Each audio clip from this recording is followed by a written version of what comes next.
Hi, my name is Lisa. This is my page, Junque to Joyful, and today I'm taking this wooden napkin holder. You can find these anywhere. They are all over the place, and I'm going to make this over and make it look completely different and along the style of how I like to create over here on Junque to Joyful. So I'm giving it a base coat of Waverly chalk paint, which is my favorite in the color plaster. And I just like the creamy tones. It's not so bright white, but it's got a little hint of cream in the background. So I'm going to go ahead and cover this entire piece. And then I'm going to add some harlequins with the stencil, and at the end I will do a little fleur-de-lis. If you're new here, I love the harlequins and fleur-de-lis. So that is what I'm going to be doing with this piece today.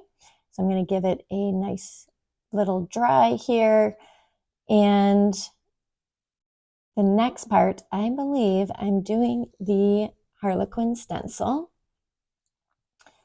But first, I wanted to put a little support between, and this ribbon roll and a sponge did the job perfectly. My stenciling will be using Deco Art Americana in Lamp Black. I'm evenly spacing my stencil from left to right so that the same amount of diamonds is centered, with just the edges being cut off the same amount. Now you can pounce up and down to stencil or just swirl around to cover the part you're stenciling.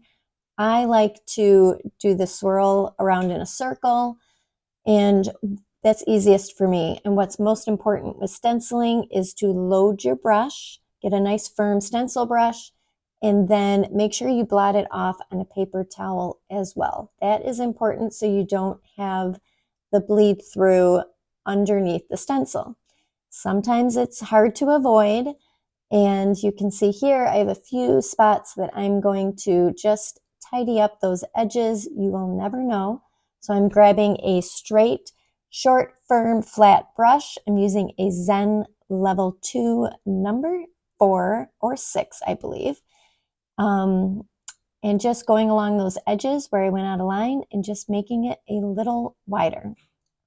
Now, since my stencil didn't go all the way to the bottom, here's an easy fix for that. Use your ruler and line it up along the diamond above it.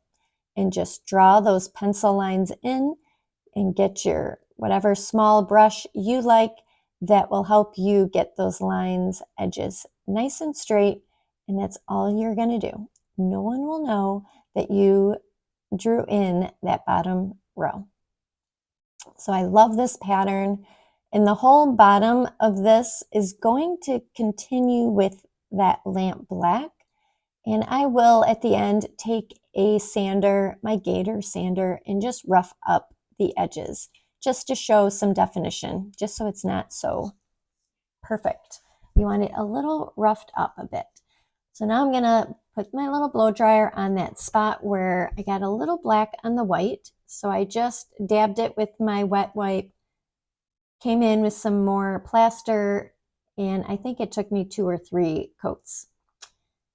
And just so you know, I'm only doing one side of this in this video because in order to lay this down, I need the first side I paint to be completely dry. But just know this entire piece will be duplicated on the other side. Now I'm coming in with a gold leaf by Plaid in classic gold. I love that gold for highlighting and definition.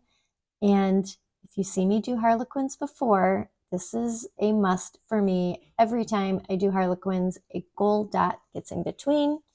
I'm using a back end of a paintbrush, and I like to call it the 3Ds.